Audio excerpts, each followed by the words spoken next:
Well, hello everyone and welcome to Painless Universal, a conversation with myself and Welsh.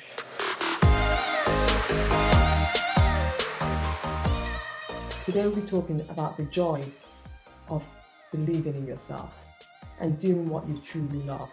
Being an entrepreneur is never easy, but our guest stuck it out. He believed that he truly loved what he was doing and he would take his time to grow it and see reward. There's so much pain in starting a new business, and the pain ranges from financial insecurities, people believing in you, and you also believing in yourself. But he never had that doubt because he just believed that he wanted to give back to the people and do things through what he truly loved. Our guest, Mr. Thobo Khathola, is the founder of Tutoring, who have more than 300 young Botswana in 5 active branches. Thobo is making a positive impact in the young lives of Botswana through education. His Tutoring company has been in service since February 2015. They offer private tutoring in the comfort of your own homes. They even go as far as giving back to others by helping those who are less privileged to get this amazing education from their staff. Through the leadership of Mr. Thobo Tutorial, through the leadership of Mr. Thobo, Tutoring was awarded Best Youth-Owned Businesses in 2017, 2018, and 19. Mr. Thobo Khathola is the first Botswana to cover a Forbes magazine under the age of 30. He was listed on the Forbes Africa 30 under 30 class of 2020. Only 30 entrepreneurs made it on the list. He was one of the 4 that made the cover. I can't wait to talk to him to understand his reason for keeping his passion alive and starting this business, and what are his hopes for other young entrepreneurs who are hoping to start their businesses but too afraid to do so. Meet Mr. Thobo Khathola. Well, hello everyone and welcome to Painless Universal, a conversation with myself and Welsh. I am speaking to an incredible guest, and as I said in my introduction, he'll be telling us about his passion for education, how this all got started. Thobo Khathola is based in Botswana and he'll be sharing his own story. Thobo, how are you? Thank you so much, Anne. I'm doing very well. Thank you. I appreciate to be on your show. Oh my goodness, I am super excited to talk to you because your work is really incredible. How you started to really go out there to start something on education. So which is, we hear something when people start entrepreneurs, when they start businesses, you hear so many different sectors, but you went into a very niche sector of really bringing out the best in young people. But before we get started, I would not dive into that because I'm so excited to understand why you did that. Let me understand, who are you? Who is Thobo? Okay. Yeah, once again, thank you so much, Anne, and I really appreciate your show. It's so inspirational to young people all across the world. And yeah, my name is Thobo Khathola. I'm from Botswana. Most people don't know where Botswana is. It's just north of South Africa. So most people direct using South Africa. So I'm a 28, 29-year old in Botswana who, like you mentioned, made it onto the Forbes cover in 2020.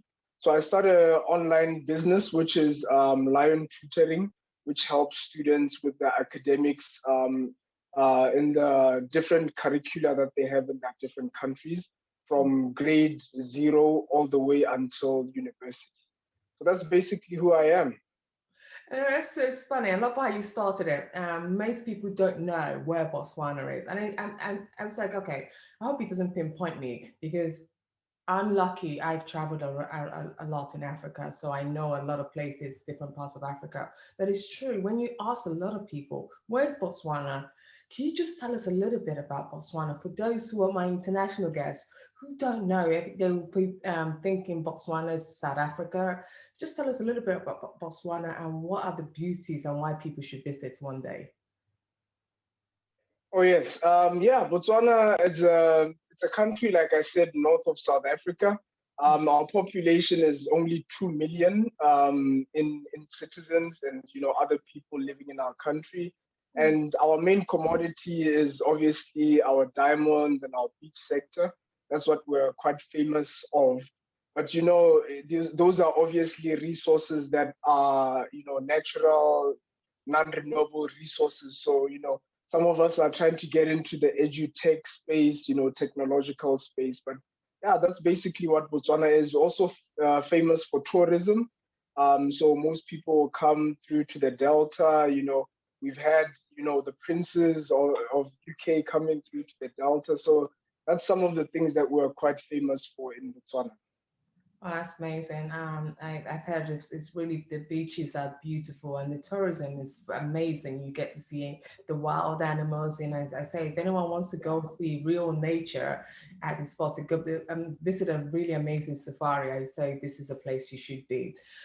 We're seeing now, coming back to yourself, you have this passion in education, and it's very difficult for a young person to really get young people engaged and really excited about education. Where did this passion come from?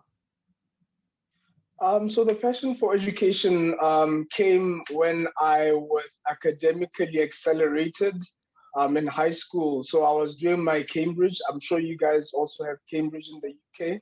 Yes. I was doing my IGCSE, and on my third year of studies, I did very well, such that my school academically accelerated me to write my IGCSE a year earlier than what is the norm. So I started, engaging with tutors. My parents got me a tutor, a very amazing tutor, and I started loving education from as early as that. So I did very well. I did my A levels. Then I went to neighboring South Africa because the universities there are actually quite highly ranked as opposed to those in my country. Yeah. So on my second year of studies, I got a tutoring job in the university. Yeah, that's where everything started to get accelerated. It was really an amazing opportunity I had, and I finished my Bachelor of Economics. Then I came back to Botswana, and there were no jobs. Unfortunately, there were no jobs. So I started taking a few students from my church. The parents obviously paid me for tutoring their kids. And, the word got out that I'm an amazing tutor. So I had to now actually hire some more people, register the business. And to date, we have more than 300 tutors in our organization and over 1,000 students.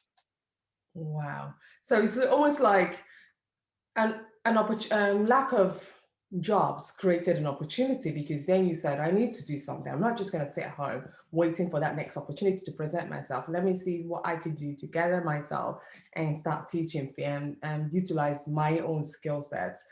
In doing such, when you realize, because when you do something for a passion, then you now translate it into a business. How did you make that successful?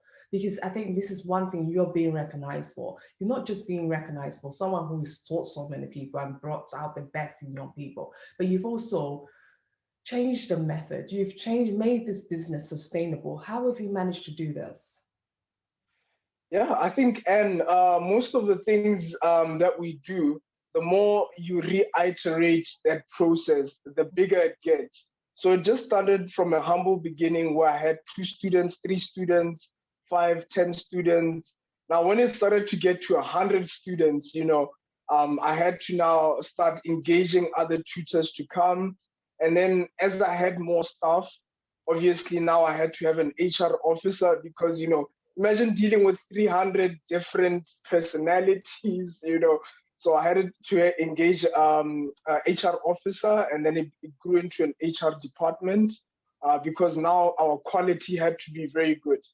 And then now, since more people, more transactions are coming in, we now started to have an accountant, which now grew into an accounting department.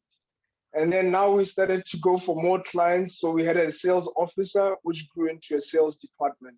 So I think and now compliance, we start to pay taxes, we start to pay value-added tax, pay as you earn, which is the taxes we deduct from our salaries.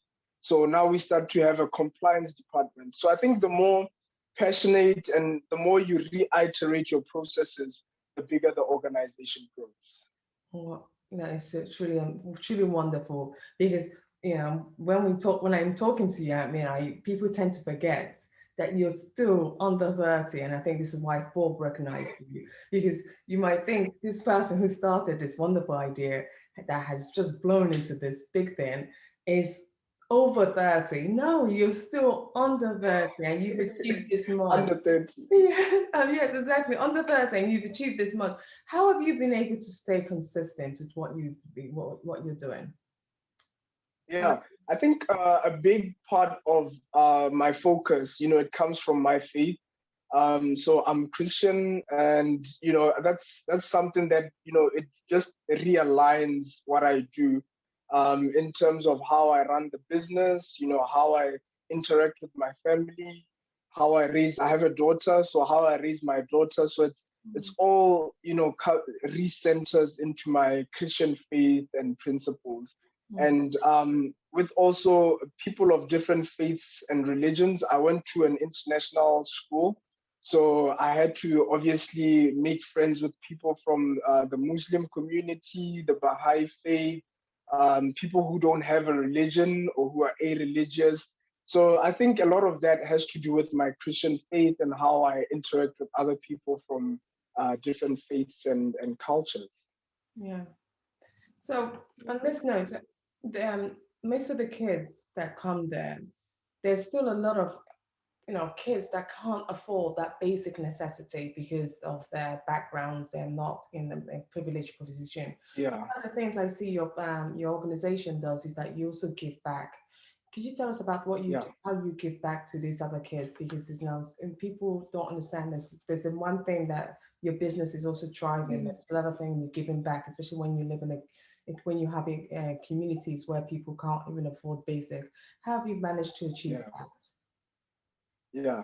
So one thing to note again, and is we're in Africa, so a lot of people really can't afford the service. I think in our country has the highest GDP per capita, but still we do have people living in communities, rural communities that can't afford the service. So we do a lot of community work where our tutors who are on probation would choose a school and would offer our free service to the school. Also in 2017, we went to SOS, which is SOS Botswana, and we offered our free tutorials there. And as the company's balance sheets and income started to grow, we were able to even give back in terms of money, in terms of food hampers, packages to the SOS community. We also did Childline, where most of the students there, the family doesn't know that they are there because they are coming from maybe very hectic backgrounds where they could have been sexual harassment in the communities. Maybe dad is hitting mom or there's violence in the household. So we also gave our free tutorials to them as well. And we continue to engage. Every year we have a school that we would select, then we would do our free tutorials there. And recently we had First National Bank, which is the biggest bank in Botswana, also come in and help us by transporting our tutors, to the different communities. So it's really amazing, and it's something that we really like to do to give back to the communities. It's the pandemic with this whole coronavirus, it caused a lot of people to lose jobs, and it was devastating for many people across the world. But in your sector of business, I think it was actually one of the callings for your business for this time because kids were told to stay home and not go to school. I know for us, example, in the UK, we were told to stay home with our kids and not they can't go to school till things were safe, although they're going back to school now. How did you utilize the pandemic to really bring out your skill set to help those kids who were told to stay home? Yeah, so you'd find that with the COVID, it hit us very bad because most of our services, the tutor had to go to the student's home. So our service is more like an Uber for tutors where we have a mobile app So you would select a tutor. Let's say you're in London, you'd go onto our app, our Android app, and then you'd select a tutor for the subjects you want in your neighborhood. So now with the lockdowns, we had to now take our service online. So the first lockdown in Botswana, we took a week for us to adjust to get students onto online learning, Skype, Zoom, like we are right now. And it was a huge opportunity because the schools were closed, the universities were closed.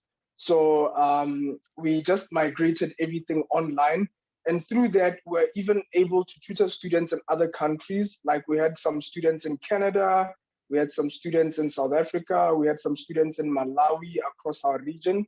And we are now looking to come there in the UK. So it's as yeah, as much of a bad thing COVID was, if you were ready and you are agile, you're able to make sure that your business actually stays relevant. So we did that. We just took everything online and we are still relevant. Well, it's truly amazing because it's true.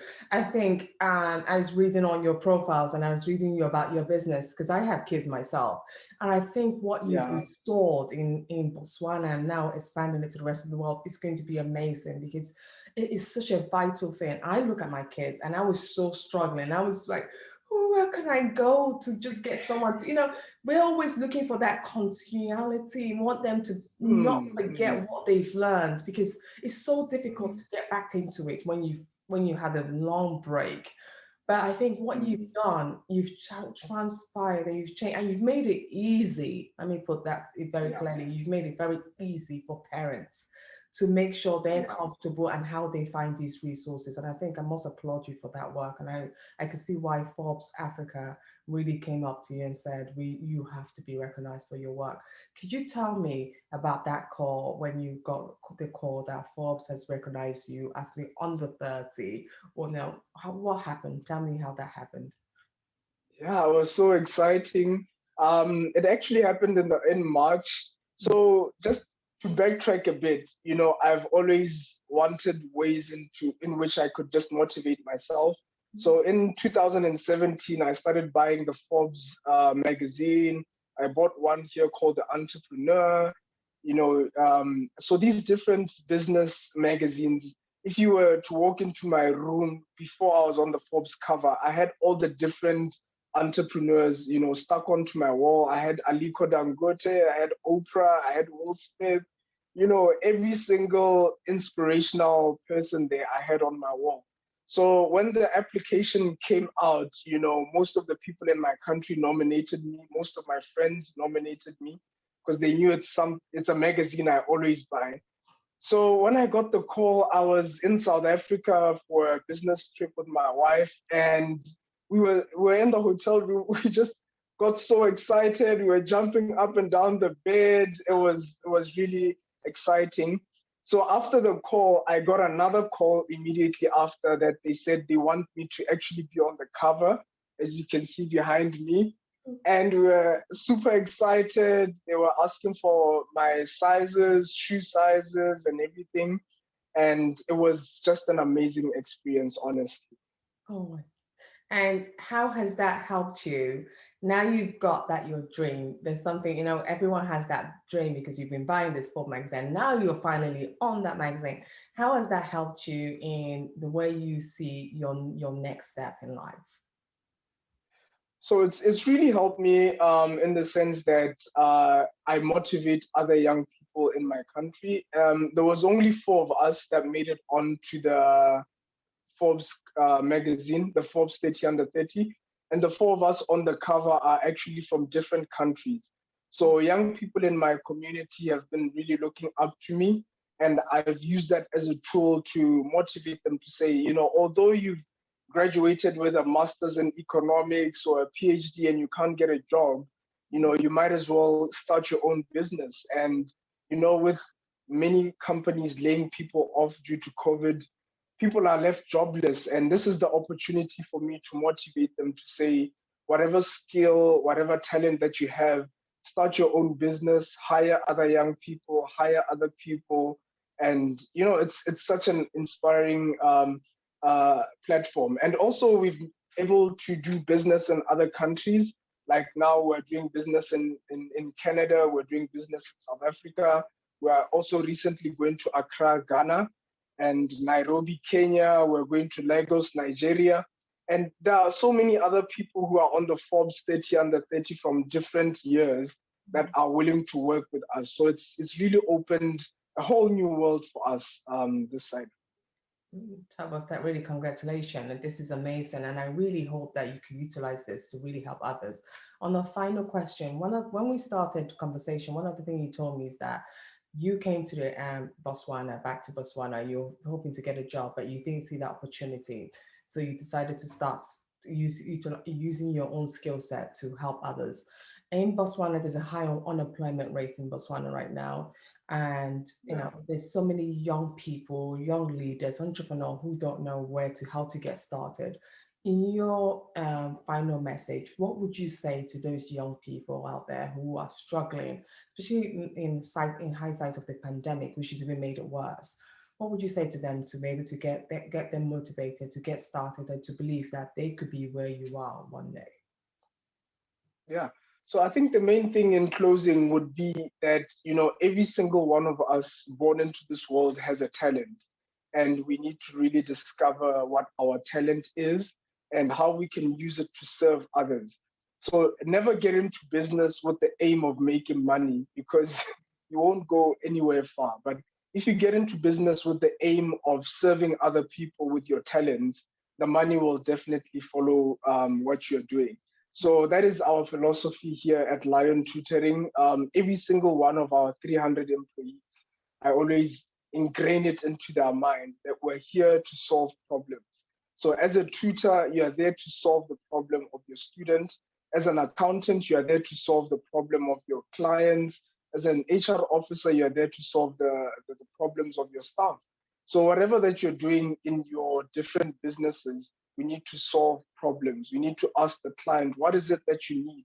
How can I help you? So the more that we do that, the better we become successful and the better we grow. Wow, that is such an amazing message. And I don't think it's just people in Botswana who needs to hear this. I think everyone needs to hear this message because it really is inspiring. So, but I'm so glad you took the time out from, in your busy schedule to talk to me. Thank you so much for having this conversation. And I really wish you well and all the best with this magazine. I'll be sharing it across worldwide as well. Thank you so much. Thank you. Thank you, and have a nice day. You too. Thank you.